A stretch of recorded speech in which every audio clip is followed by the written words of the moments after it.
the angel and demon, not necessarily respectively. Kat and John. Probably. Hey, guys. Hi, guys.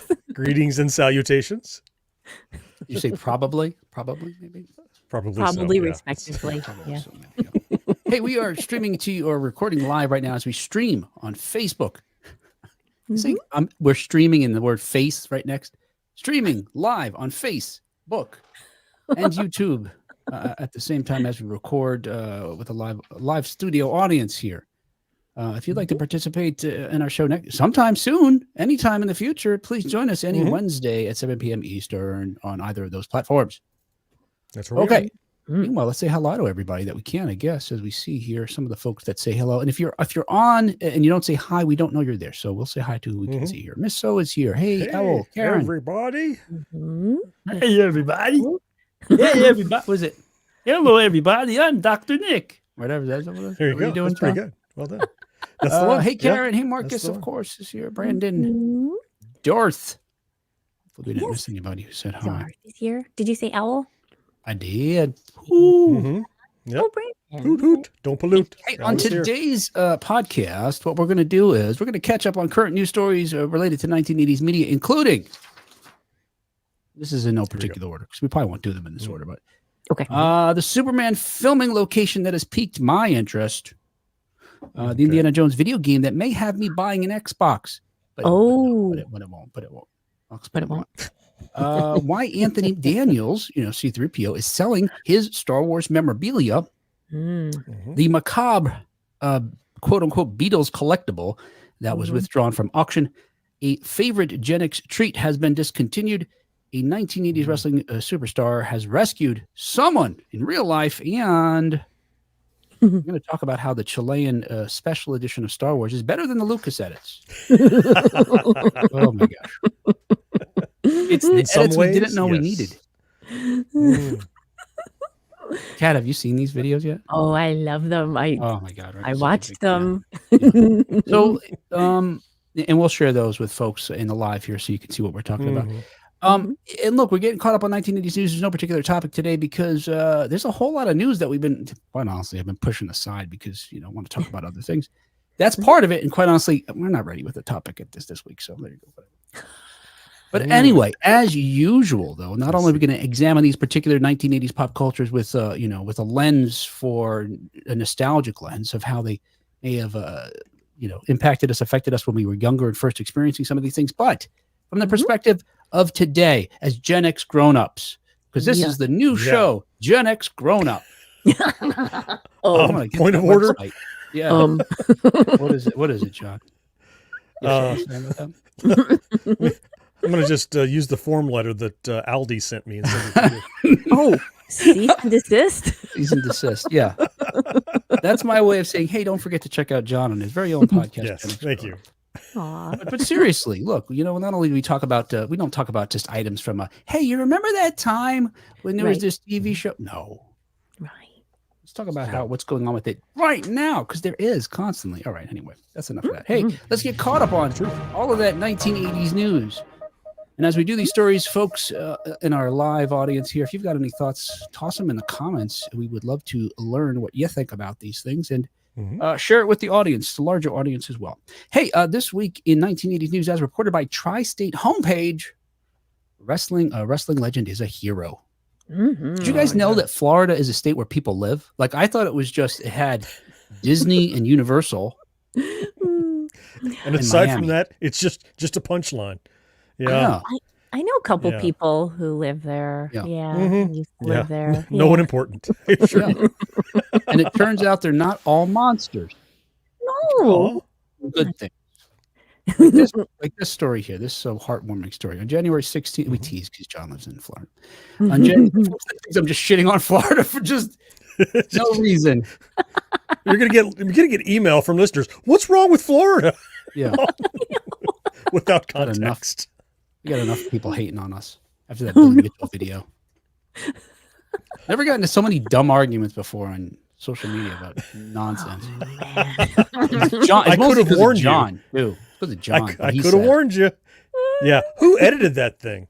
Everybody's like, how dare you defend Billy Mitchell? It's like, oh God, did you watch? He's not a human being. One of those guys wasn't. Anyway. Oh, Billy Mitchell's from Florida too, right? Anyway, hey, look, on January 16th, Hulk Hogan and a friend came to a teenage girl's rescue after she flipped her car on the Veterans Expressway in Tampa. Photos published by TMZ showed the retired wrestler and his friend approach a flipped car on the highway right in the area of exit 2A in Clearwater. Now, I've got to tell you, when I read this story, and this is an older story that we're catching up on, as I mentioned, and I hear this, photos published by TMZ show Hulk Hogan rescuing somebody. I really hoped and imagined he was turning the car over. Did you guys think that too? No, he's just like oh my gosh, a la the Incredible Hulk. It's kind of like yes. The opening credits, so he's like, yes. That is what I wanted to read. It. Yes. The story is much less dramatic. Instead, he punctured an airbag with a ballpoint pen. That's hooray! I saved the day. Yes, there you go. Another 1980s news. Hey, no, but there's a little, John, that's pretty much it. But it is pretty exciting, and it's neat to see. I don't know if you guys watch. You watch the Reacher television show based on the novels by Lee Child. I love that show. I love the books. I've read, I don't know, maybe a dozen or so, and otherwise listened to them. Probably less, maybe closer to 10. But the show is great. It's very much in keeping with the books. And I really, Alan Richardson, who plays a Reacher, is a giant. He's a wall of a human being. Right? Imposing. Wow. He's like 6'4", 300 pounds, 80% muscle, lean body fat. Oh, whatever. I guess 80% wouldn't make it lean though, right? 95%. I don't know. Whatever. Whatever. Yeah, but he's a wall of meat. That guy. I saw him tell this story. Maybe you saw it, where he did a real Jack Reacher thing, where it was something like a woman ran. He and his wife were on their way to dinner at somewhere in Toronto or something, and a guy ran by, and the woman was like, "Stop him! He's got my purse." He ran the guy down, tackled him, and held him until the police came. Awesome. Right. Yes. I mean, yeah. Anyway, much like that. So it's always heartwarming when you see, some of your heroes come to, do these kinds of heroic acts in real life. And I would say the same of Terry Hogan, who's Terry Bollea. Scratch that. Here we go. I say the same of Hulk Hogan, born Terry Bollea. Hogan began his professional wrestling career in 1977. Of course, gained worldwide recognition when he signed with what was then known as the World Wrestling Federation in December of 1983. That was the era in which I watched wrestling. I think everybody did, almost like listening to country music. Folks became fans of wrestling. It was that phase where we all kind of went, "Oh, this is pretty cool" at the moment in pop culture. Yeah.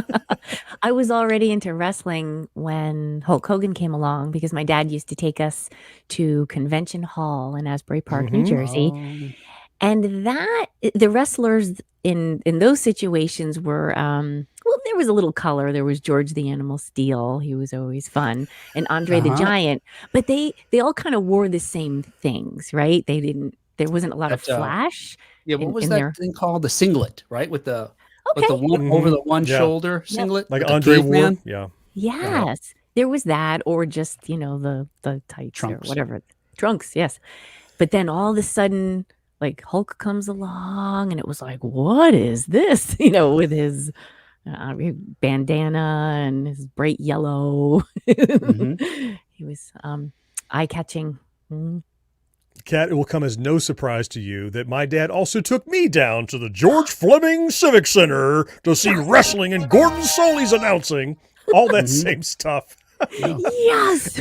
and too, during that time, as WWF was becoming a big thing, it was getting marketed to kids just like He-Man was. There were so many toys and action figures, and the ring with the rubber bands. You could smack guys against each other. Oh, yeah. Remember that? Yeah. You could, right, yes. Oh, he's off the ropes, and you whiplash them into each other. You can fire anything. It's no surprise. Yes. Yeah. Yep. I'm not surprised by this, John. Tell us more. Yeah. So it was during this era that Hogan's persona as the All-American helped usher in the 1980s professional wrestling boom, and still to this day he remains one of the most well-known, most recognized wrestling superstars of all time, certainly. Well, according to Hogan's wife, Sky Daly, who sounds like a weather reporter, right? She's actually a yoga instructor, but I mean, that's a perfect name for a weather person. Sky Daily. It is. Yes. Right. Or a newspaper, I guess, or a newspaper. Anyway, according to second her, only to Dick Sprinkles. wait, that's not a real name, is it? No, that's it. Yeah, I know that guy. Yeah, I do. Oh, wait, was that a news guy? No, it was a real guy that I've worked with in my life. Yeah, my it was a goodness. weather guy. Sure enough.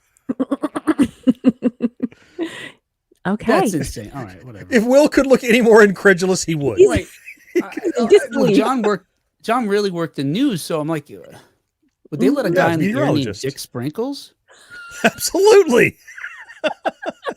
Wait, did you say Is he it was a Midwest meteorologist? somewhere? Did you say he was a Meteorologist. meteorologist or a urologist? Oh, I said. I heard meteorologist. He was a meteorologist. Maybe that too. I didn't ask for a business card. He was working the weather, so was he a wall of meat, as you said earlier? Yeah. he was a wall of meteor. Well, according to the Sky Daily, she wrote, quote, last night after we left dinner in Tampa, we saw a car flip in front of us. I truly admire my husband, Hulk Hogan, and our good buddy for springing into action, puncturing the girl's airbag and getting her quickly out of the car. Hooray! That's a great sound effect. Hogan himself said you that did it. Hogan said he had some divine intervention on her, the teenager, rather. Hogan said the teenager had some divine intervention on her part thanks to the tool he used to deflate her airbags. He wrote, quote, the crazy part of the teenager that flipped her car was without a knife to puncture the airbags to get her out. An Indian Rocks Christian ballpoint pen came in really handy to pop the bags. Thank you, God. All is well now. Amen. Indian Rocks is a Baptist church in Largo. Okay. All right. That apparently gives away dangerous pens that can, can be used as weapons. in a pinch. Something, yeah. Anything could be a weapon. Anything. But not everything could puncture an airbag. Cat spoken like an educator. Yep. Yeah. Oh, hey, Tori just joined us. Yeah. John Henderson's here too. I love when Marcus who's doing the comments. He stars his own comments. For us to see. He types it and then goes, "That's priceless." I want them to say this. Yeah. And many of them are him just quoting you, John. He's a wall of meat, that guy. So I think it's just for posterity. He wants to make sure we record it. I said it. It's been recorded already. Yeah. You were literally recording it, Marcus. Karen says, I always liked Roddy Piper. Did not get that he was a villain in the storylines, but he was supposed to have been a great guy.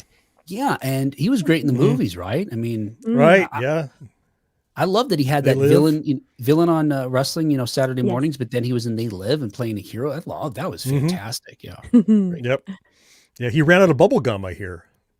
Yeah. If he only had more gum, he was in a store. If he had when more, he said it. I know. Yeah. Brendan says Hogan was cool. The Ultimate Warrior was my all-time favorite. Yeah, talk about bringing some flash and style. Ultimate Warrior had had some more bling, some more wrestling. Yeah. And face paint and feathers and tights. Yeah. Hey, another 1980s news, Chilean Star Wars TV. Sorry, as another 1980s news, as reported by Nerdist, a Chilean Star Wars TV broadcast cut ads into the films. Man, if you guys aren't aware of this, I love this. This is, I don't know how this evaded us in the early 2000s. But this is, when did you learn of this? I just found out about this yesterday. Yeah, like yesterday. Yeah. Yesterday. Okay. Yeah. So I guess it's percolated to the top. Is that what trending is all about? Enough people, critical mass hear about it, and suddenly everybody hears about it. So it's weird. Yeah, because as we'll learn, it happened in the early 2000s, and the internet was there, but I guess we didn't have the social media the way we do. No. Or streaming video or that's true. Yeah. Where would you have put it? Yeah, that's a good point. So here's the story. For decades, the original Star Wars, as you know, for decades now, the original Star Wars trilogy has been a perennial broadcast of TV marathons all around the world, shown in just about every language. Well, recently, as we're mentioning here, videos from the 2003 broadcast of the original trilogy in Chile have resurfaced online. And thank goodness. Because in these particular showings of classic Star Wars, they didn't cut to traditional commercial breaks. No, they had a genius idea that I think should be adopted by more companies. Instead, they edited the films to make it seem like the characters from the movie were advertising the broadcast sponsor, a regional beer called Cerveza Cristal. Cristal. And I'm gonna. I've got 5 of these clips, but I'll show you as many as you want to endure. But all check of them. out all of them. Yes, here they are. Give me all the things. And I cut them a little bit for time, but here you go. And Okay. if you're listening to us, you can check out this video on YouTube where we're actually showing these videos to our audience here. Oops. Here we go. Try again. Well, let's fix this here first. And he was a good friend. Which reminds me, I have something here for you.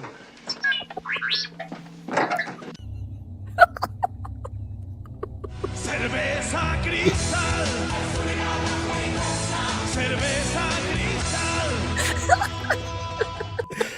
That's fucking bonkers! Cerveza Cristal. I love it. That was the first one that I watched of these clips, too. and I didn't have, I read about what was going to happen, but I didn't have a real sense of it yet. But when Obi-Wan says, "Oh, I have something here for you," I was like, "Oh no!" And I was even okay there. It's then when it breaks into the jingle. I'm like, wait a minute, we're like stopping the movie. I thought it was going to be like this, like clever product placement with edits, and it starts there, and then it breaks into more. Had he moved the beers? So for folks that are just listening, when Obi-Wan is in his cave, about to give Luke Skywalker a lightsaber for the first time, as you know, because you've seen the film, he reaches into a chest and pulls out the lightsaber that was once belonged to Anakin. Instead, in the chest, we see it's a cooler filled with ice and this beer that they're hawking. Now, if he had there's a body double. There's a body double with like a robe down to his wrist, so it looks like it could be Guinness's arms. Yeah, it's great. Yeah. Oh, now had he just moved the bottles aside and pulled out the lightsaber, they could have gone straight back to the movie. But like as John points out, the jingle cuts in and the logo for the beer appears on the screen. It's fucking awesome. It's awesome. So awesome. Right, here's another one from later. Okay. Yes. Strange stuff, but I've never seen anything to make me believe there's one all-powerful force controlling everything. Cerveza Cristal. I love this. This is just, I love this, man. It's so good. Look, you've heard me lament about the changes George Lucas has made to the movies.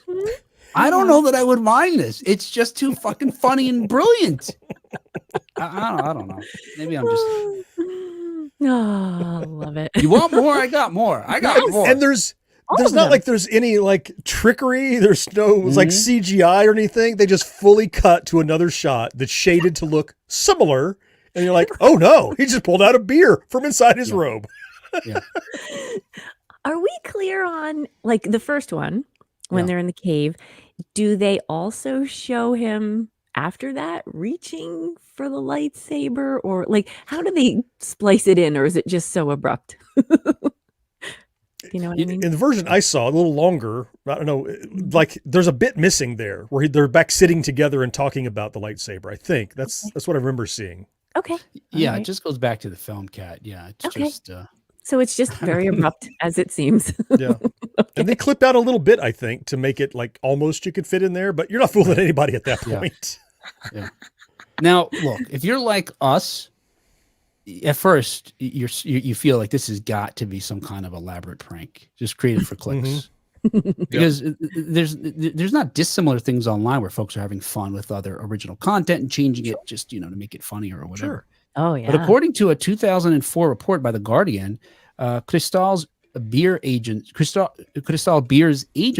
OMD Santiago, received an award at that year's Cannes International Advertising Festival for the Innovation. Oh, Right.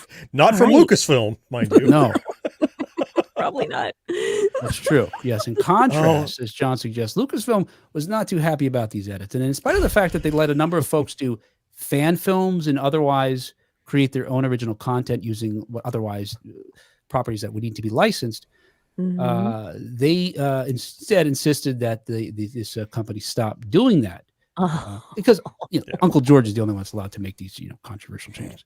So in 2004, Lucas filed a grievance with the Chilean Council for Self-Regulation and Advertising Ethics. Lucasfilm's lawyers argued that the product placement misled viewers into believing there was an official association between the two.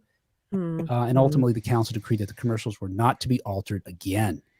You understand, George, back when this film was first made, we wanted to have Cerveza Cristal in the film. We just didn't have the technology. And now that we can. That's right. Well, So good. even though, Fair play. in spite of the ruling, however, the channel and this beer company partnered once more in 2004, embedding their beer scenes into other popular movies, including American Beauty, Notting Hill, and Gladiator. Wow. Are you not Okay. entertained? Cerveza Cristal. You guys want to see the? I got More. Those are the only two I've seen. So anything else you have, I've not seen yet. I didn't even see that second one with Solo in it. Yeah. Let me get rid of these other ones here. Just a little cleanup here. Yeah. All right. Here is another one from New Hope. Okay. Oh my gosh. So Obi-Wan is about to shut down the tractor beam, and instead, in that tower where the device is a cooler right built into a refrigerated. There's coolers everywhere. That's amazing. There's ice in every little cubby hole throughout Star Wars. Coolers everywhere. So my question is, right? Do we never see him actually go? No, they go back to it. They do go back to to it. Okay. Yeah. All right. Okay. No, it would be funny if people who had never seen the Star Wars films before, Wouldn't first know. a couple things would happen. One, they would think that these things were part of the film. And two, they'd be like, well, how'd they shut the tractor beam down? Because this dude got drunk. Well, they go back. And three, they became inexplicably thirsty. Yes. Now they hear, bum, Man, are you thirsty? ba-da-ba-bum. I'm thirsty. Yeah. Every time I hear John Williams, I want a beer. Now, here I've got two more for you. Here's one from The Empire Strikes Back. Clear your mind of question. Oh, yes.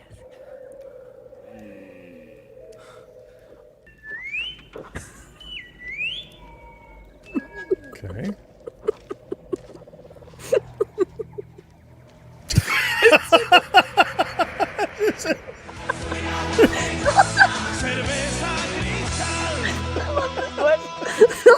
Just sitting in the trunk of a tree on a random tree in Dagobah. Dagobah. Okay.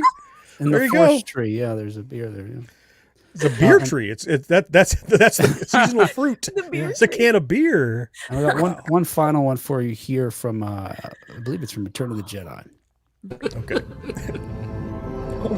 It is pointless to resist, my son.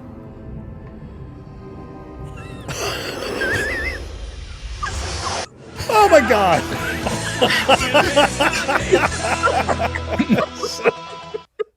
That might be the best one. So, for those of you not watching or listening, that was the Emperor, and they shot it in reverse. They played it in reverse, so it looked like he was force grabbing a beer up into his outstretched hand. Just clearly was run backwards. I love these things wonderful. so much. Brandon says this is the most amazing advertising editing I've ever seen. I agree. And Karen says she's just hearing about this now. Great beer name. I love the alliteration. Owl says Alec Guinness. Now I get it. Yes. Oh, John says Bruby-Wan Kenobi. Nice. And asks how much would a cooler full of ice set Obi-Wan back on the desert planet of Tatooine? That's a good point. Yeah, how did he get ice? Mm-hmm. Well, that's why he kept it in there with the lightsabers, because it was precious. Yeah. So Alec Guinness is doubling up on Ice Pirates, another film of the era. Even on Dagobah, it's pretty sultry there on Dagobah, I think. Ice would be a commodity. Sultry. Yeah.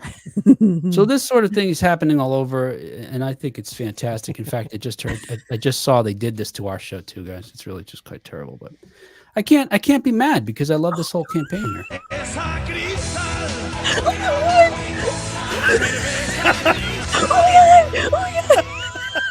Even John. I made so much bank for that. Oh, John drank beer on the show last year, and they changed it to a. Oh, Will, you win. Will wins. Hey, speaking of Star Wars and other 1980s news, as reported by The Hollywood Reporter, a Star Wars actor is saying goodbye to his memorabilia. So Anthony Daniels, as I mentioned, the actor who played C-3PO in numerous Star Wars movies and TV shows over the last 40 years, is unloading his entire collection of Star Wars goodies in an auction thrown by the memorabilia specialist prop store that will be held this week in Los Angeles. Now, we talked about it. We talked about this a little bit briefly because I didn't realize he was getting rid of everything. But we used his script, one of his scripts, as an example to try to get a price point when estimating what I recently discovered a Harrison Ford script from A New Hope auction. I remember. Yeah. Anyway, one of the centerpieces of Anthony Daniels' collection is a screen-matched light-up head that Daniels wore in 1983's Return of the Jedi. The object consists of a faceplate, backplate, and neck ring, and it could fetch anywhere from $500,000 to $1 million. A similar auction involving Daniels last November with another C-3PO had gabbled for almost $850,000. I have a good buddy who's trying to raise the minimum starting bid for this of $350,000. I mean, probably tongue-in-cheek trying to raise it, but he would love it. I'll tell you what, if he raises that money, he'll still have it because it's not going to go for that. Right. He's not getting it. You can do it safely. Right. In fact, yes. Oh, it's so cute how you thought the minimum bid would be the closing bid. So adorable. And you know what? Tell your friend to just bet it then. You don't even have to raise the money. You're never going to need it. Yes. After his final photo shoot with the mask, Daniels wondered, quote, "Am I right to move this on?" Having lived with these items for decades, Daniels says he has, quote, "very mixed feelings." He continues, "I had all this stuff. Almost all of it was in cupboards, drawers, and in attics. I can't imagine being C-3PO and not having your stuff on shelves." Right. I mean, John doesn't. John that tells me John. He's got so much stuff that he probably has some stuff on display. And he's like, "Oh, there's another box of Star Wars shit that I don't have any place to put." You know, it's in the closet. It's in the You were just about to point out how I have. Well, I was going to say, John never played Wreck-It Ralph in a movie, but he's got a fucking dozen Wreck-It Ralphs on his shelf behind him. That's right. But like Anthony Daniels, I have even more that you can't see on my shelves that's up in the attic. So I get it. All right. Well, there you go. And it turns out this is the second and although final batch of items being unloaded by the actor who previously sold a stash in a prop store auction last November. It's a rare opportunity for collectors as Daniels is the only major actor from the franchise to openly sell his memorabilia. In 2023, items belonging... Clear my throat. Oops, drink some water here. I'm going to take a drink too.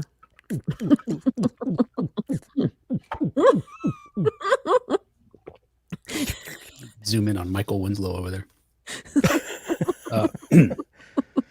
In 2023, items belonging to the late Chewbacca actor Peter Mayhew were to have been sold off until his widow learned of the auction and asked for the items to be donated to Mayhew's foundation. Anyway, amid the everything must go mentality, Daniels kept two things. One was a statue from Lucasfilm congratulating him on 40 years of service, and the other, an 18-inch C-3PO statue made out of Legos. Oh, nice. Ah. I don't imagine if I had to pick two things, those would be the two things I would pick. Like, I could see the one, but you could build another one of the second one. Well, who knows who gave it to him? Maybe it was a special gift giver that that bestowed it upon Maybe. him. Yeah. Still. Like a kid. If I could take a grandchild. $50 pile of Lego and just buy Being Anthony Daniels turn into 50 grand, I might sell it. Oh, you have a And point. just keep making them. Just keep making more. You have a point. I had him again. Oh, look, I have another That's one. right. Yeah, This is that's from the funny, personal collection of Anthony Daniels. Huh. I just built it.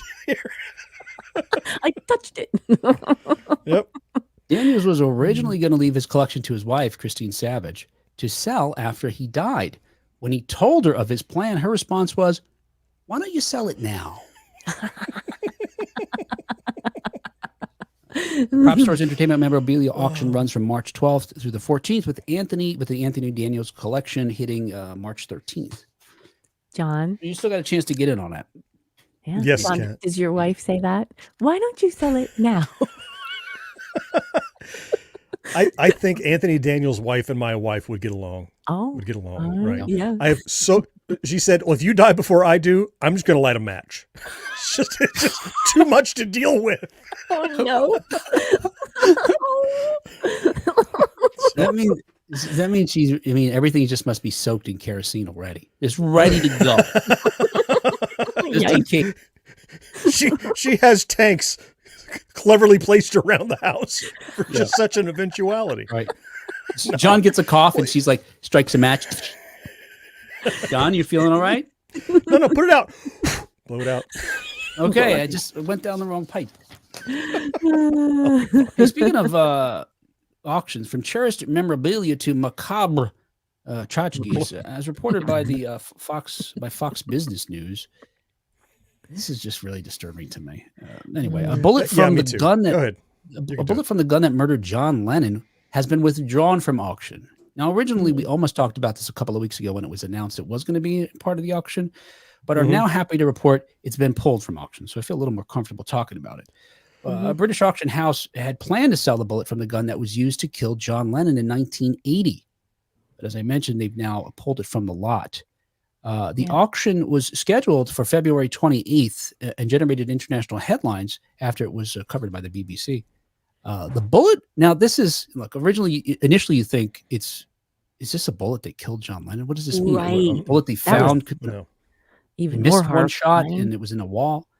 It's not as horrible as that, but it's still dark. The bullet was recovered from the gun long after British songwriter, singer, musician, and a former leader of the Beatles was killed by Mark David Chapman on December 8th in 1980 in Manhattan.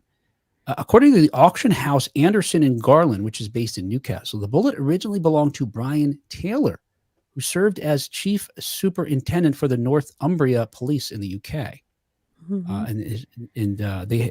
His family, after Taylor had passed, gave it up for auction. At the time the bullet was scheduled for auction, the auction house said that Taylor's family had, quote, decided it's time for another true John Lennon fan to own this historic item, end quote. Now, the skin crawl a little bit. Yeah, I know. Anyway, well, if you're wondering, like I suggested, it wasn't involved in, the gun was involved in the murder. The bullet was not. And here's the story of how that came to be according to the lot's description. Taylor, again, who's from the UK, was a chief superintendent with the UK, was patrolling with the New York Police Department in the Big Apple when a sequence of events eventually led him to the weapon. This is what happened. While in New York on patrol with the NYPD, Taylor was involved in a shooting, and being both British and a visitor, he was the only officer that was unarmed. Now, he's just a visitor, so they don't, hey, you're visiting from, not like the movies. You're visiting from London. Here, take a gun. Here, have a pistol. In spite You're of the American fact, now. In spite of the fact we have literally, 2 guns for every person in the United States, including children. Yeah. Not everybody gets a gun when they show up. But also, I think to this day, right, British bobbies or police officers, they're not armed. That's right. So, Mm-hmm. So he wouldn't be armed anyway. Anyway, so he's on patrol with them. They get into a shootout. He's unarmed. So Taylor's then was taken to a small NYPD affiliated museum to see the weapon by a, quote, way of apology, end quote. Weird. Because they were aware that he was a big fan of the Beatles. Hey, you're British. You like the Beatles, right? I mean, was it more than that? Have a bullet. Yeah. So Yeah. when they at this museum, they give him this. They let him have the gun, hold the gun that murdered John Lennon, and not only that, they let him fire bullets from it. That is baffling to me. What? Yeah, are they still in the museum? I mean, where is this? Yeah, I don't know. I hope he went down to the range. Yeah. I hope so. Hope? What's unclear to me is I don't think these bullets were in the gun when Lennon was shot necessarily. It isn't clear. I mean, were they leftover bullets or whatever? Which makes this so degrees of separation. Here's a bullet that was fired from the gun that was used. It wasn't involved. It just touched to the gun. You know, you could wipe it down with a rag and go, here's a rag that touched to the gun. It wasn't part of the crime. Right. It just at one point was in proximity to the crime weapon. And so it's so barely even a collectible, even if you agreed it is a collectible, which I don't think it is. No. Yeah, it's so who cares? Who cares about it? It's not a collectible, and I'm baffled at. Okay, fine, bring him to the museum. Okay, we have this item, but to take it out and shoot it. Oh my God. That's awesome. I get to see the gun. That's great. Want to shoot off a few rounds? Wait, what? Really? Now, yeah, and also he probably has no gun experience firing a gun either because they don't carry guns. Oh my gosh. So I Anyway. squeeze this part? Yeah, just squeeze. Keep squeezing. Right. There'll be a click and then a bang. Just be ready. In the comments, John writes, "Here, have a bullet. Cerveza Cristo." So then they retrieve the bullet and the cartridge, and they give it to Taylor as a gift. And he takes them and mounts them and hangs them on the wall, which he has in his office for the remainder of his career. Now, it's not the auction house has not said why they withdrew the item. I would imagine it's public pressure or outrage.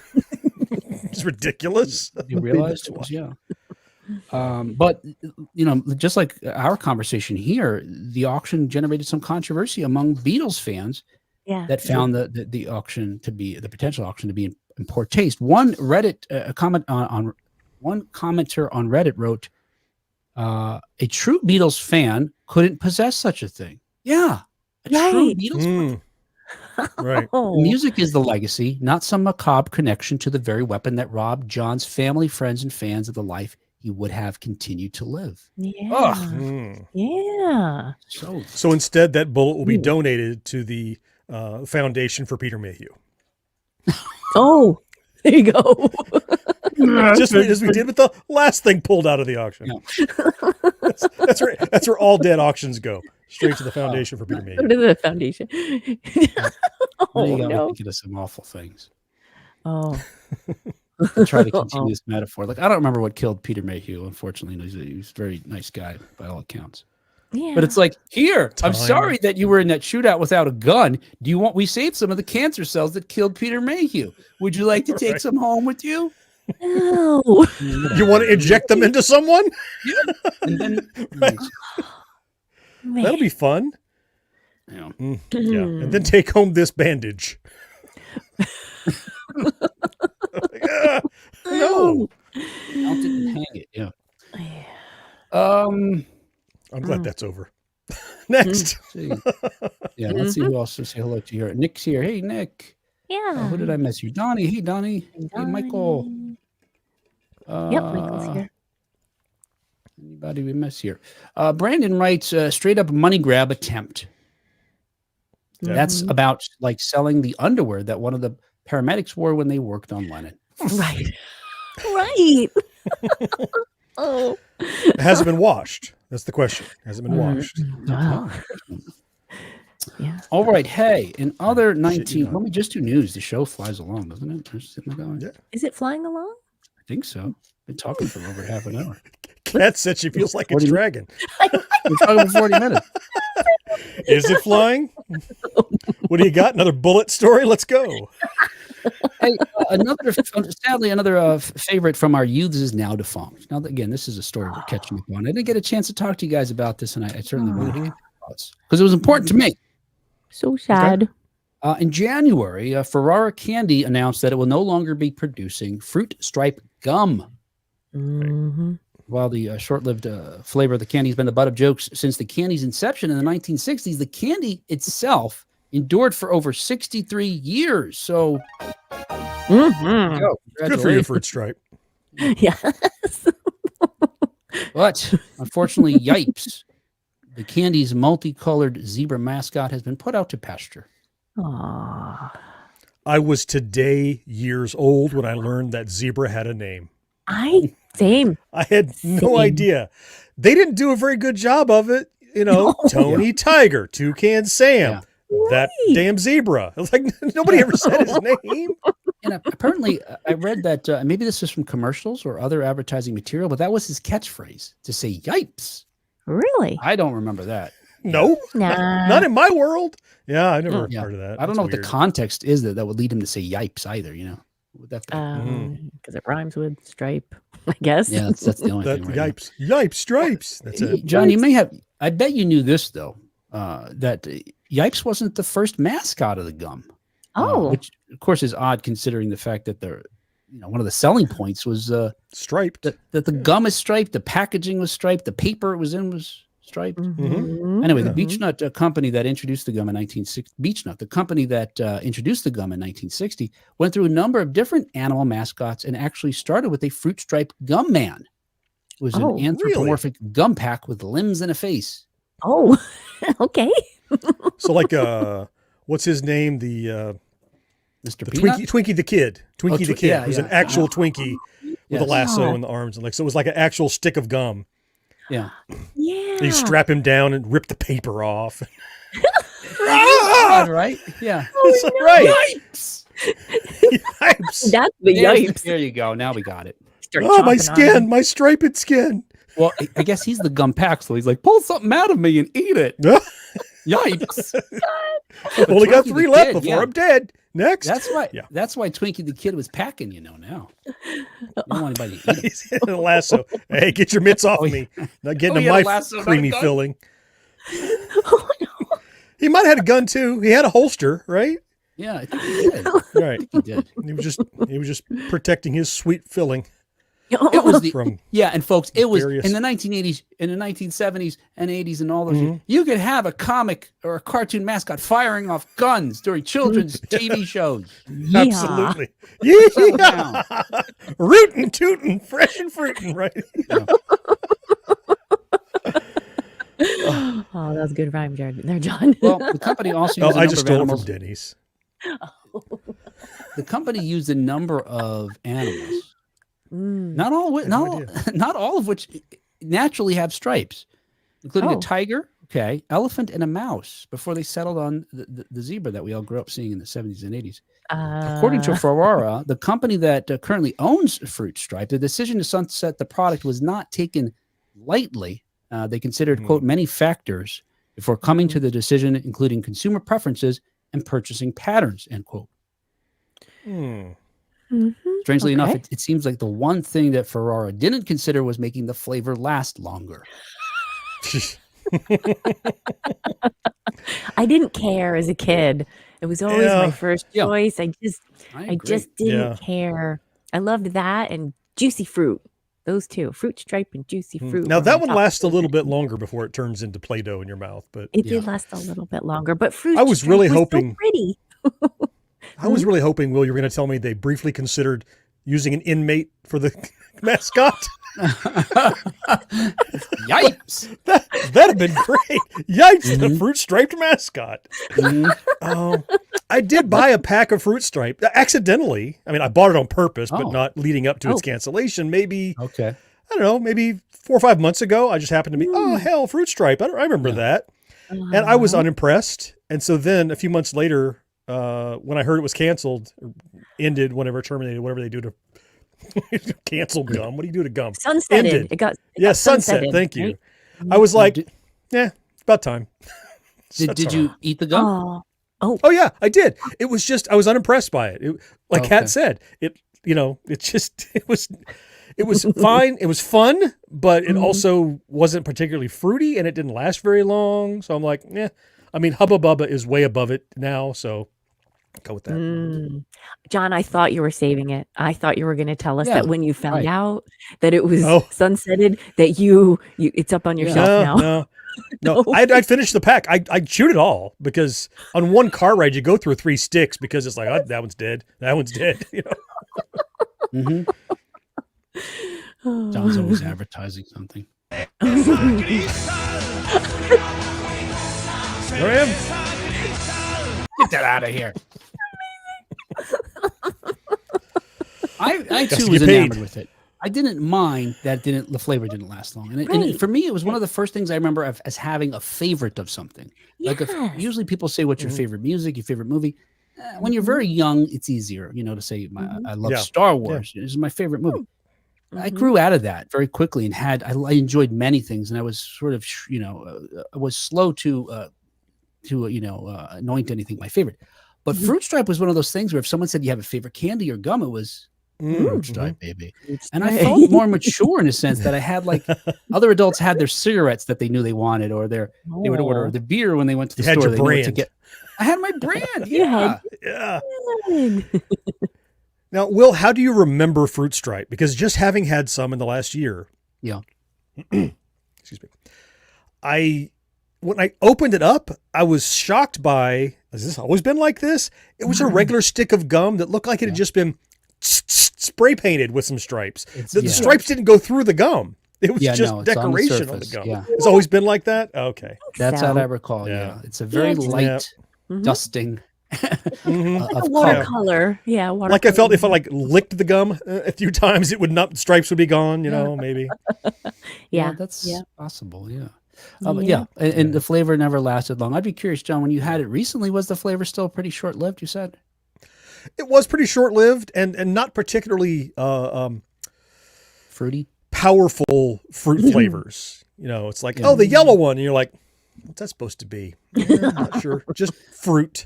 I'm not sure. Is it Fruit Loops? Are they all the same flavor, different colors maybe? I don't know. It might be. Didn't particularly grab me as like, I got to have the green one for some reason. Yeah, they were supposed to be different flavors, but I agree with you. I don't know that you could really tell the difference. Right. But there was a burst of flavor. I love the burst. You put it in your mouth. Initially. Yeah. Yeah. Yep. That was that dye coming off, the fruit flavored dye. And neurons firing as a result of the chemicals. Yeah. Whoa, I love this. I want another one.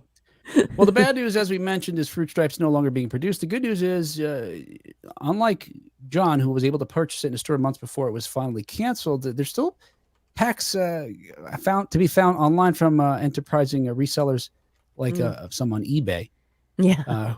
That are hoping that the candy will become a collectible. The last time I checked, you could get a pack for like $30 now. Oh my goodness. I was gonna say I gotta go to eBay, but nope. It's not that important. The worst news, however, is that at least one of those listings that I came across characterized the gum as, quote, used. Quote. What?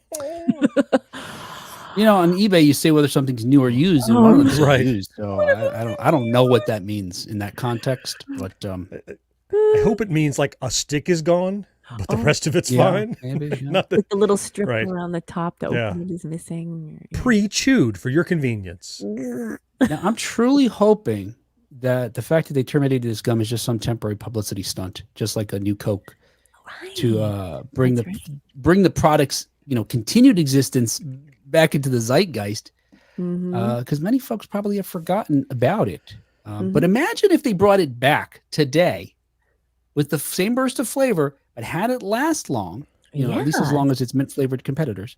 I think it could be huge. Would anybody notice? Notice that the flavor lasts longer? Would they notice that it was lasting longer? I wonder if eventually, I think they'd be chewing for a while. Like, oh my God. Has it been a minute? It's been a minute, right? Well, if you're going to improve it, they're probably going to make, I hope you're right, Will. You're wrong, but I hope you're right. Yeah. And if they did bring it back, that would be part of the campaign. The new and improved Fruit Stripe is here. Yeah. Yipes is back, and Yipes rhymes with stripes, and he's not an inmate, and the gum lasts longer, and it's not spray painted on, it's part of the gum, and Bob's your uncle. So, but it's not going to happen. Now, I did reach out to Ferrara with these ideas and asking for their comment, but they haven't yet to respond. Yeah, so what about bringing it back? What about making the flavor last longer? Did you ever do anything to make it last longer over the several decades it's been existing? Miss So says, "Rip fruity gum." I can say that. Yeah. Oh, I see what you did there. Michael says the flavor barely lasts 6.3 seconds. Miss So also says we should cover more commercials from the 80s that made no sense, like random bears in the woods squeezing toilet paper. Well, that kind of made sense, right? You know why they did that, right? I mean, you know what bears do in the woods. That's right. So, right? Yes. Michael says the gum in the baseball cards was the worst, though. Oh yeah, that was. But we would try it though, right? It was like cardboard. Yeah. Oh yeah. I opened some 40-year-old wax packs about a year ago, and I tried the gum. I didn't I tried it and spit it out, but I did try it. It was even more crackly and crumbly and brittle and chalky than even I remembered. Wow. Yeah. As it should be, I would think. Right? Yeah. Yeah. So it hadn't changed much in 40 years, then you're saying? No, it had not. Other than it's probably poison now. It was the consistency and the taste was pretty much the same, except now it could kill me. So I spit it out. You get high off of it now. Let me go dig it out of the trash. Then I didn't know it had benefits. It's a risk I'll take. Brendan says, "Y'all keep the fruit stripe. It was pretty good, but give me big league gum in the foil pouch any day." Oh yeah, that was good stuff. I always wanted that. I never get my hands on it. Nobody bought it for me. No, they weren't trying to get you hooked to what is that? Nicotine. Right. I loved. Miss So says, "I love candy cigarettes as a kid. I was a chain smoker." I did too. I was fascinated with those things. Yeah. And Donnie says, "Bubblicious strawberry." Yeah, Bubblicious is great. Oh, now, Bubblicious. Yeah. But yeah. And Hubba Bubba too. Both of those, Yeah. I was going to say Hubba Bubba, yeah. Because Hubba Bubba was the one with the commercials where the guy would have the shootout with the bubbles, right? Yeah. That's right. Yeah. Yes. Oh my gosh. Oh man, you could really make big bubbles with those. I want to go to YouTube now. Yeah. I'll tell you one that hasn't held up is Bazooka Joe. The gum got worse, and the jokes that wrapped the gum became dad jokes. That's all that's happened to Bazooka Joe. You can buy it in the store like a tuba. It looks like Bubblicious, and they're individually wrapped with the silly cartoons now.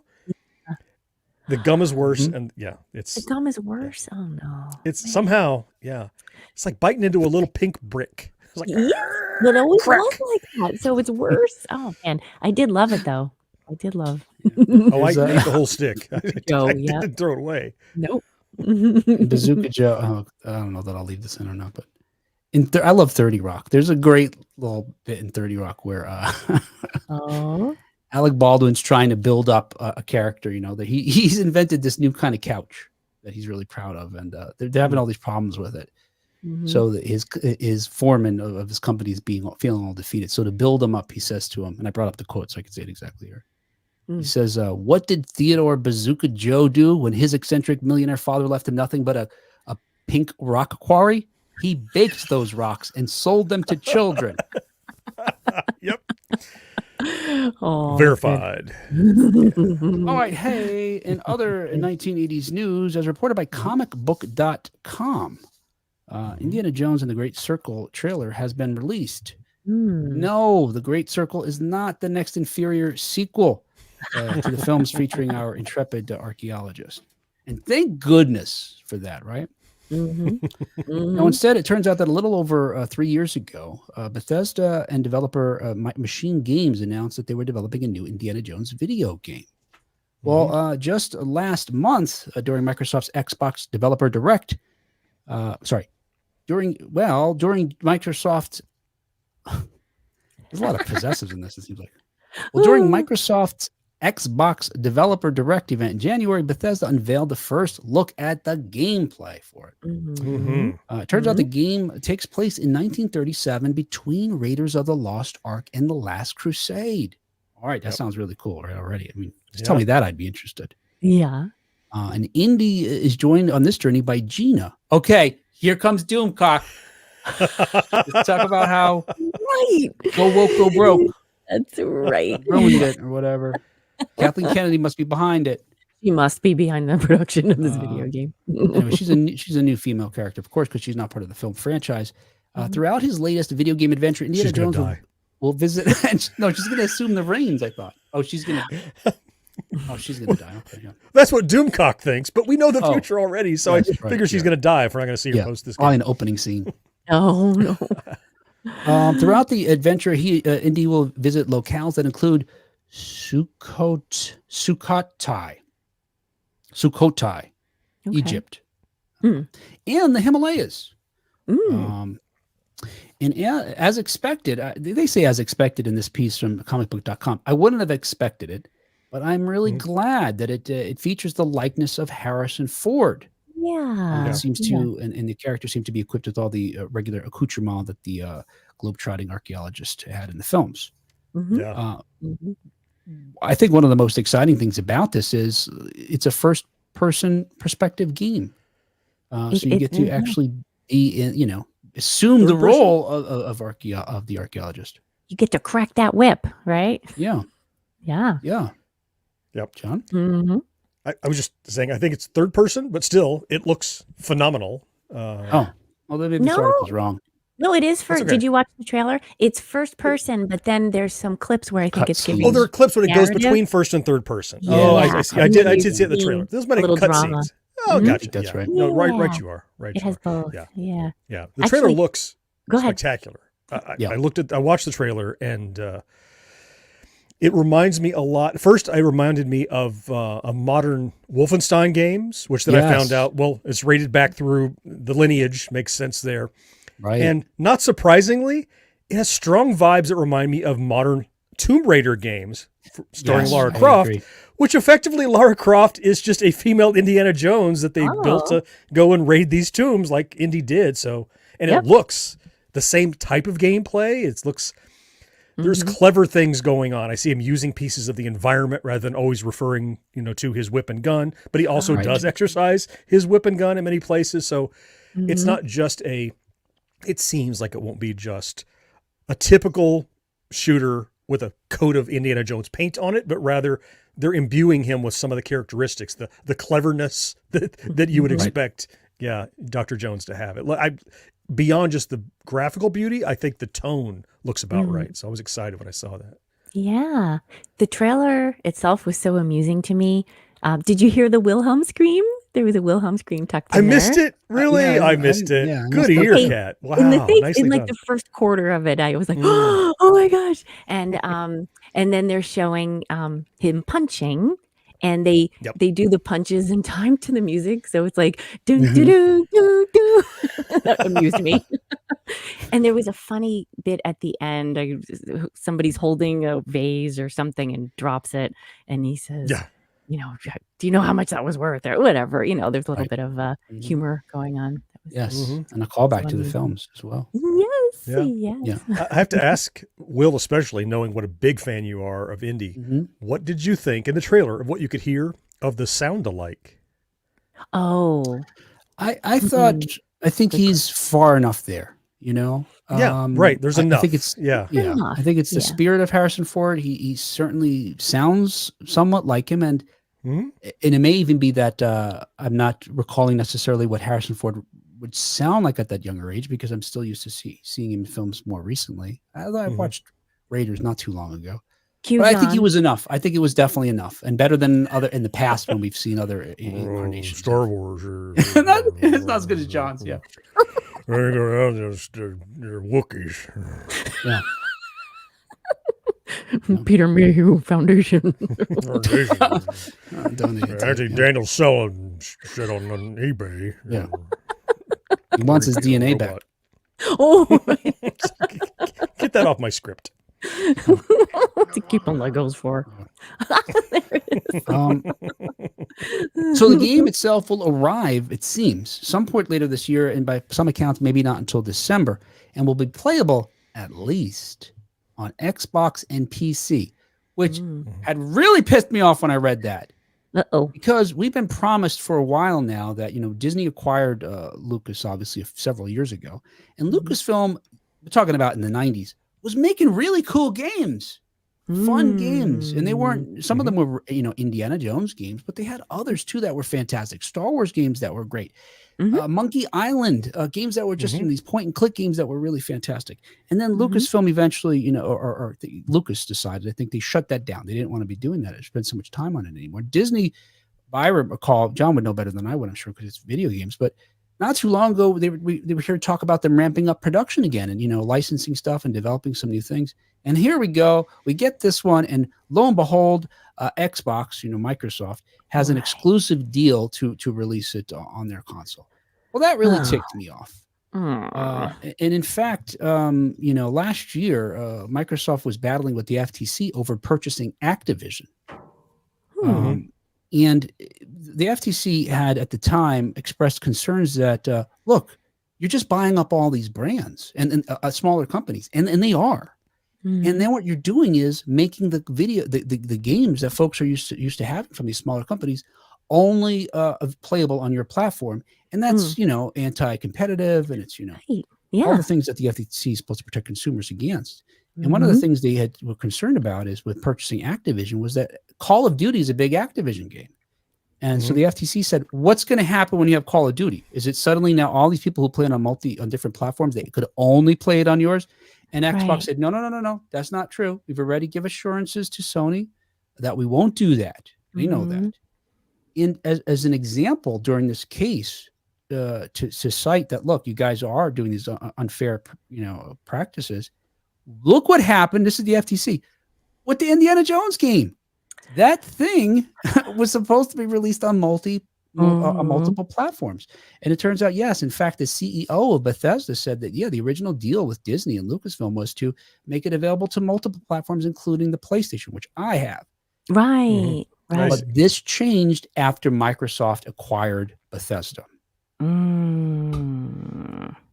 So, sadly, the FTC lost their efforts to stop Microsoft from acquiring Activision, and they now have that. So they've got Bethesda, which makes a bunch of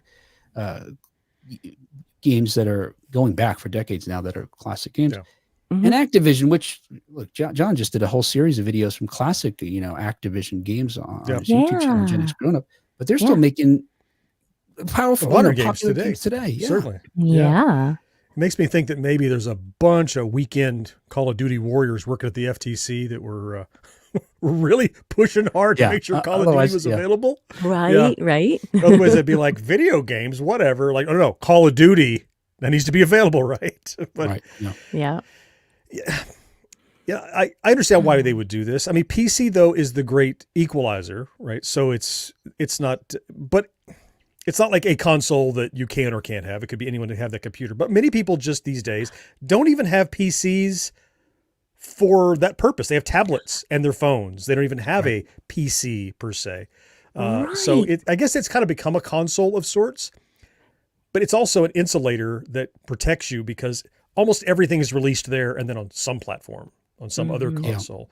And did they say it's probably a timed exclusive? I'm guessing like it'll be 6 months, 12 months or something, and then other platforms. That's usually how those things work. Did they say? Well, it turns out, a story that just came out a couple of weeks ago, a source familiar with Microsoft's inner workings told The Verge that Bethesda is also considering bringing the game to PlayStation as well. Xbox had recently announced that they're going to make some of their classic titles or some of their already produced titles available across multiple consoles. They haven't clarified which that means, but according to this story, the plan may include Indiana Jones. So like John said in this story that I read from The Verge, they said that they're going to give them a short window to just have it on Xbox and then ultimately put it out to PlayStation a few months after that. Supposedly, which puts us in 2025 before we'd see it on PlayStation. Gotcha. So what I hear you saying is I need to play it on PC a lot and gloat leading up to the time when you can play it. Yes. Oh, man. Oh, Will, you're missing out. I just sent you a video. You got to see this part. I will not watch that, John. You know that. In fact, I'm just going to stop watching anything you send me from now on. Well, after the game comes out. That assumes you watch anything I send you now. Yes. Well, I hope that John does record himself playing and also inserts a Cerveza Cristal ad. Cerveza Cristal. Oh, we get start again. There it is. That's good. Muy bien. Love it. Let's see here on our comments here. Michael says 2 platforms, PC and Xbox, are technically multiple platforms. You're right. It's multiple consoles. Like John pointed out, PC is like the Switzerland of gaming hardware. So unless you have a Mac, then it's not. Yeah, that's true. Right. PC is PC is very specific. Yeah. Right. Yeah. What else? Anything else here? Oh, Karen says if you don't have enough memory on your PC, you can't play anything. Yeah, that's true. Right. Yeah. If I understand correctly, just having a PC doesn't mean you can game on it. Well, just buy a better PC. Right. Say all of the PC enthusiasts. Yes. Yeah. All right. Hey, finally, your 2008 netbook is not going to play the new Indiana Jones game, I assure you. Nope. Finally, in 1980s news, Superman has begun filming. I'll take a drink here. We edit this stuff out for folks who haven't joined us before.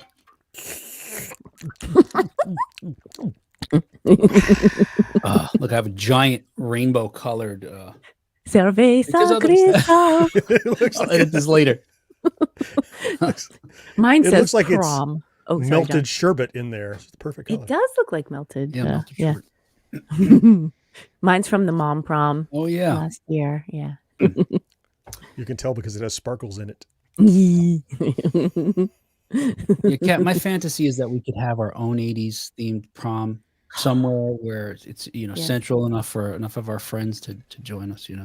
Oh my gosh, I would love like all the people here who are joining in and listening. If we could just have a dance somewhere, a prom or something. Oh, that'd be figure out where amazing. that location is. Yeah. May I suggest North Florida? Oh, perfect. There you go. May I suggest SFGE? It's conveniently located to me. Hey, finally, in 1980s news, Superman has begun filming. Now, if you guys didn't know, almost every 4 years, the Gregorian calendar receives its necessary realignment in the form of a leap year. Oh, yeah. To achieve Just happened. this, Yes. Yeah. there's an extra day that's added to February. Mm-hmm. You knew that already? Mm-hmm. All right, Yeah. I didn't know that. Yeah. Well, we've been to public school. I mean, As it turns out, well, almost every 4 years it happens. Huh? Oh. Huh? Doesn't happen every 4 years, it turns It's out. not every 4 years.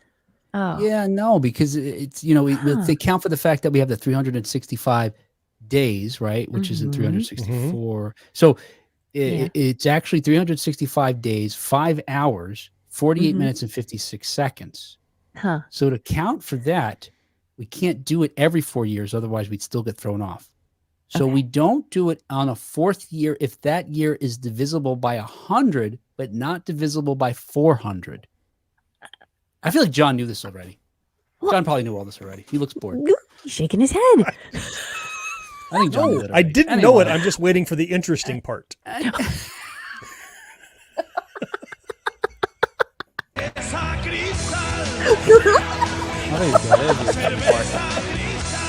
There's an interesting part. John just need another. That was nice. John just need another $1. Oh, all right. Cha-ching. Anyway, all right, back to the story. So what you probably don't know is that it turns out that February 29th is actually also the birthday of Clark Kent. Oh. And this year, February 29th, not only was the birthday of the character from DC Comics, but also the start of the forthcoming Superman movie. Okay. It turns out that the Clark Kent's had different birthdays over the decades since his first introduction, years ago. But it was cemented on a 1976 DC Comics, quote, super calendar that listed a number of other historic occasions associated with DC Comics, including the fictional birthdays of these characters, of comic book characters. What am I hearing here? Oh, it's my fan. My computer fan is running. Okay. It's because every time I play that video, I think the fan turns off.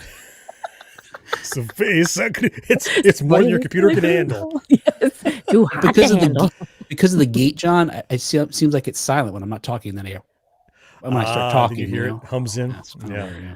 Oh. So does that mean that yeah. Clark Kent, aka Superman, sorry if I spoiled that for anyone, is only like legally 12 years old because he's had so few actual birthdays? Well, it turns out, John, that the earliest explanation they gave for why they chose February 29th, a leap year, was to account for the fact that Superman continued to look young, even though he was, several years older than his first introduction. What? Because that's how time works. Yeah, right. Exactly. So I didn't age those 3 years. Rock on. So yeah, they've since come up with another reason for the fact that he never seems to age, but they don't explain why Lois also looks the same age. I mean, so it's kind of stupid. He just keeps getting new Loises. That's why. Yeah. Tosses her into the Next.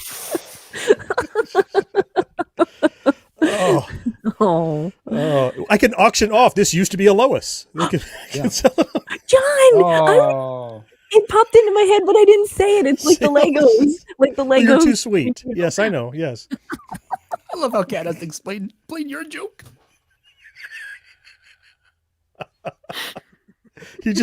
She just cat-splained me. Yeah. Anyway, also as I mentioned here, as announced by James Gunn, this leap day was also part of the start of principal photography for his in-production Superman film.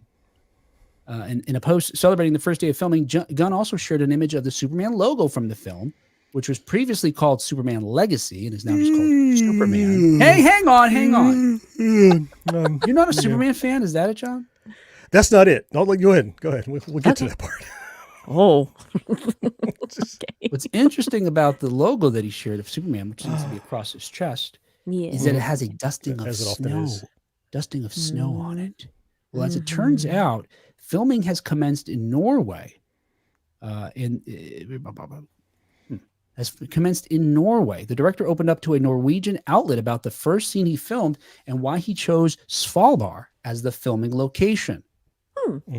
He says, we have filmed the first scenes in Svalbard, which show Superman fleeing to the Fortress of Solitude.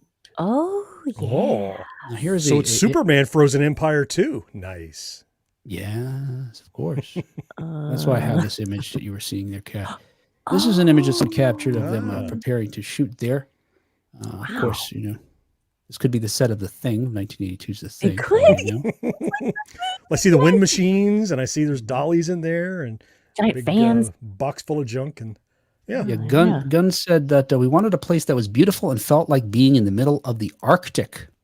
So there you go. So there's a reason Superman's fleeing back to his Fortress of Solitude. Now, the film was originally called Legacy. They changed the title because Legacy seemed to imply things that Gunn originally thought might be included in his film, but ultimately when he finished the screenplay, he thought, that's not what's happening here.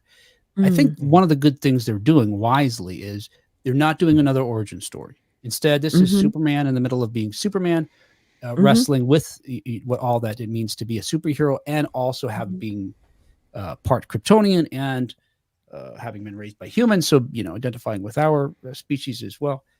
So I think more interesting stuff, the stuff that you want to get to past all that origin stuff usually in these films, and everybody knows, right? Do you need to know? I mean, I already know. Oh, you do, yeah. You see a cop film, you don't see the guy going to the academy. I mean, he's a cop. Right.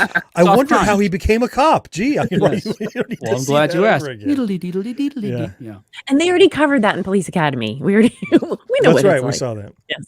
Yeah. My yawn wasn't against Superman. It was the DC extended universe that they have started and faltered and started and failed and thought they were off on a, and then they went in a direction and then that ended up nowhere. And so I'm having trouble once again mustering enthusiasm for the DC extended universe because they keep telling me this is it. And then they hit the reset button now, at least twice in recent memory. So good Superman film, happy to see it, but it's supposed to be this anchor of the new extended universe. And I'm like, quit saying that. Just make a good movie. And then if it's good, then that can be the cornerstone of the universe. Don't put the weight on this thing and go, So, like they did with Iron Man and Hulk for Marvel. They made those two films basically back to back or at the same time. Yeah. Hoping against hope that one or the other of them would take off. And Iron Man did, luckily. Yeah. Here they have one movie and they've already failed twice. And they're just saying, this is it. This is the new one. And I think they're putting undue pressure on the film, on the filmmaker, on the actors, and on the legacy. Wait till something organically becomes a universe and then flesh it out. So I see. Yeah. Good point. that's my concern. Yeah. Yeah. That's a good point. Yeah. Look, I'm a bigger DC fan than I am a Marvel fan, and I love the Marvel films. I was saying for years that I'm a DC Comics guy because I would read DC Comics, but as far as the films go, I definitely love those films much better than anything that DC had offered till then. That said, I have great faith in James Gunn because for the most part, I like his films. Sure. The last Guardians of the Galaxy, I thought was, we didn't really need that, but I really enjoyed his Suicide Squad. I like his, what is his John Cena show? That's a spinoff of that. Peacemaker. I love that. Hilarious. I love that. Those supposedly are still part of this universe. So I generally like his writing and his tone and his direction. But I agree with you, John, in that sense that they didn't have to announce all these plans. And it's going to look foolish if Superman is terrible. It's a flop. You're like, oh, now what about your universe? Yeah.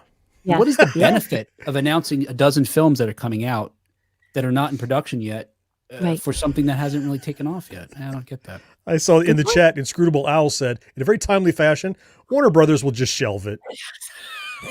That's true. I mean, You're not wrong. Yep. You're not wrong. Now, before we even see Superman, we're going to see Creature Commandos. I believe that's a straight to Max situation, but Superman will be the first to film in the theaters. I'm pretty sure. What I'm really excited about, though, is, look, I'm an Ohio resident, so I learned that according to an Ohio motion picture tax credit application that was filed under the project's code name, Genesis, the production will move to the Buckeye State beginning April 1st, where cameras will roll in Cleveland and Ohio. I'm sorry, in Cleveland and Cincinnati. Now, while the application doesn't specify, the precise filming locations, the iconic characters connected to both of those cities. You may recall that writers Jerry Siegel and Joe Shuster created Superman while attending Cleveland's Glenville High School in 1933. And Union Terminal in Cincinnati was the inspiration for another iconic building. Hall of Justice. Superman. How come it's not going? Where's it not going here? Meanwhile, Superman lore. Back at the train museum. There we go. Yep. Yeah. So this is a photo of the real location, the actual Union terminal there in Cincinnati, which, as John has mentioned, was the inspiration for artist Al Gumer, I'm going to say, who drew it for the 1970s animated Super Friends series. Yes. Today, it's the home of the Cincinnati Museum. Although I'll say, when you go there, you can't help but feel you're going to somewhere much more important and interesting than the Cincinnati Museum, which is fantastic. Look how impressive and gothic it is. I mean, just look at that arch. It's beautiful. Yeah. I learned about this on listening to a podcast, a GenX grown-up podcast. Well, what do you know about that? Fuck that show. Fuck them. Meanwhile, I've never been there. Some other show. No other shows. This is the only show. Now I am angry. No. You wouldn't like Will when he's angry. I got to tell you, there was a period of time where this Union Tower wasn't being used for anything, I don't believe. And it was only within the last 10 years that it became this museum. I was really so disappointed that they didn't make it into a Superman museum. They have those other elsewhere, and there was one that was just recently developed out in I think where Brandon lives, right, Brandon? Maybe. Yes, Brandon mentions. Which is what? Smallville? I don't remember. What is it called? Clarksville? Right, yeah. Brandon's here in the audience. Here is he in Illinois? But, yeah. But yeah, I thought that was a real missed opportunity, and especially since it was just at the start of this, pop media boom, new infatuation with superheroes. Now maybe they were more prescient than I would have been because it's waning now, as John Yeah. pointed out. But I don't know. Anyway, And people still love trains, so I think it is a train museum, isn't it? That's what I've read. That's what I remember. no, it's just a museum. Oh, museum. it was. So the train affiliation that I had in my head was that it was a station initially. Yeah, I believe that's right. Oh, Got okay. it. Got it. Mm-hmm. So there's got to be a train. Come on. Yeah. Metropolis, Illinois, says Brandon. Metropolis, yeah. Oh, of course. I knew it was Yes, a of course. naturally. tiny Yeah, museum. Yeah. Yeah. Mm. Oh, yeah. But anyway, look, I don't know why else they would film in Cincinnati. Now, Cincinnati does have, it's a neat town. It's a great town. And it does have some buildings that have an older look still, even to this day, that might play into, or maybe a timeless look. We don't know when they're setting this. I'm assuming it's modern day, but it may have a building that still has the architecture we most associate with a sort of golden age Superman, maybe. Sure. Kind of like they did in the 1978 Superman. That was a contemporary film, but they used the New York Post building, I want to say, I think it was, as the Daily Planet, and it had that very sort of, I don't know, architecture, but that was that style that would have been keeping with a more, older generation Superman. Yeah. I know what you mean. I don't know. Sure. Yeah, kind of gothic. I'm going to tell you right now, though, they used to film a lot of movies in Cleveland, and I would go down and see the ones I was interested in. They shot Spider-Man right outside of my office when I was working one day, and Wow. the old Tobey Maguire Spider-Man 3, Yeah. actually. Yeah. The worst Spider-Man. Oh, no. Did they you get shot to some meet of Tobey the- Maguire? He wasn't even here. It was just a stunt man okay. the whole time. Oh, okay. But they shot the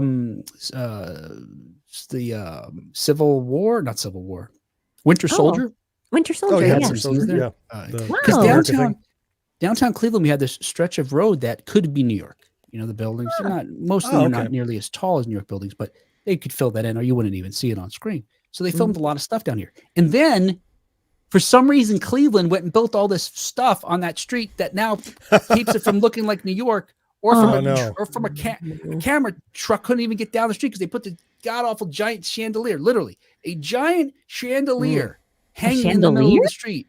What? Yes, Really? Enormous. That makes no sense. And now, guess what? They don't. Does it drop on New Year's every year? Does they drop it to the street? I have my way with it.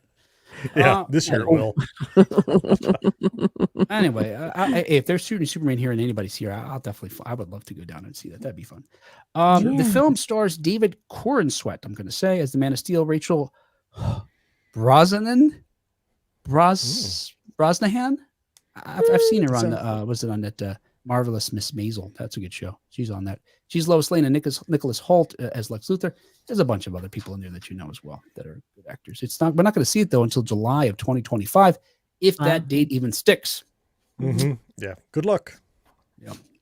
Anyway, there you go. Hey, we got caught up on all that news. So next week probably we don't have any news stories. It's just going to be all topics. Not a chance. You still have to play the news music, though. Yeah, are you going to close it out? I will in a second. Was... I'm going to see what the other folks say here. Brandon says, "Don't throw rocks at me, but I've never seen a Superman film that seems entertaining." Well, But maybe he hasn't seen the right ones. Oh yeah. Christopher Reeve. This is what I'm going to say. Kat, have you seen the Christopher Reeve Superman recently? No, I haven't watched it recently. Like, what do you think? 10 years, 20 years, 30 years? Maybe around 10 years. Maybe a little more. I'll admit, John. What about you? 78. When did that come out? 78. Yeah, 78. Are you doing math now to see how long ago that was? I'm trying to think. How long ago since I saw it? I 46 years ago. I probably saw it in the early 2000s, 02, 03, 04, right in there. So almost 20 years. Yeah. Yeah. I'm sure I will watched say it once. the first hour of it is origin story.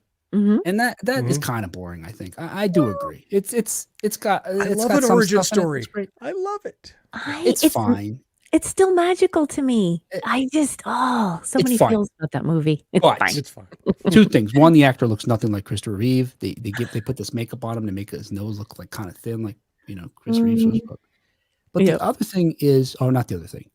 But I was going to say, the way they transition from the origin story to him being Superman, fantastic. He's in the Fortress of Solitude. He's learning all that stuff. Then finally, you see him fly toward the camera.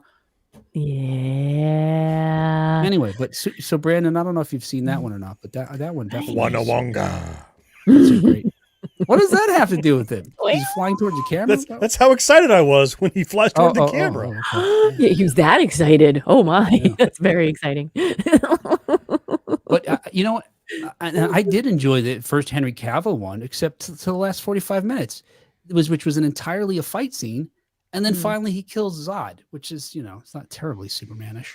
Yeah. What I hated about that one, by the way, is that he basically destroyed the city in an effort to beat the bad guy. Superman would never do that. He would protect everyone at his own expense, and he was demolishing Metropolis. Right. Silly. Yeah. Yeah. Compare that with when he fought Zod in the Reeve one, where he led them away. He's like, "Here, that's right. There you go. There you go. Hey, three assholes, come over here," and they were like, "All right, Okay, resist." So yeah, I would recommend that. Yeah. All right. Any other comments here? I think did Marcus leave? Popcorn buckets are coming up. Nothing's interesting. All right, that's enough of that. All right, hey, yes, that was 1980s news. 1980s news, and also our show.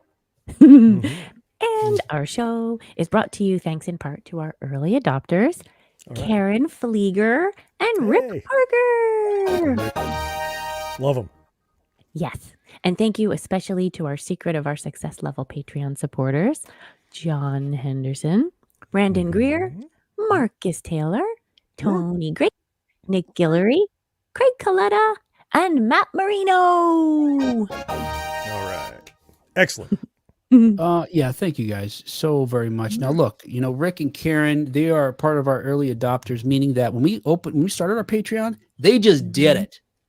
There was not a hesitation. So no matter what amount they were able to give us, we're going to thank them every time, every chance we get. Yes. The other folks came on a little bit later and they give us more money. So that's why we say their name every week.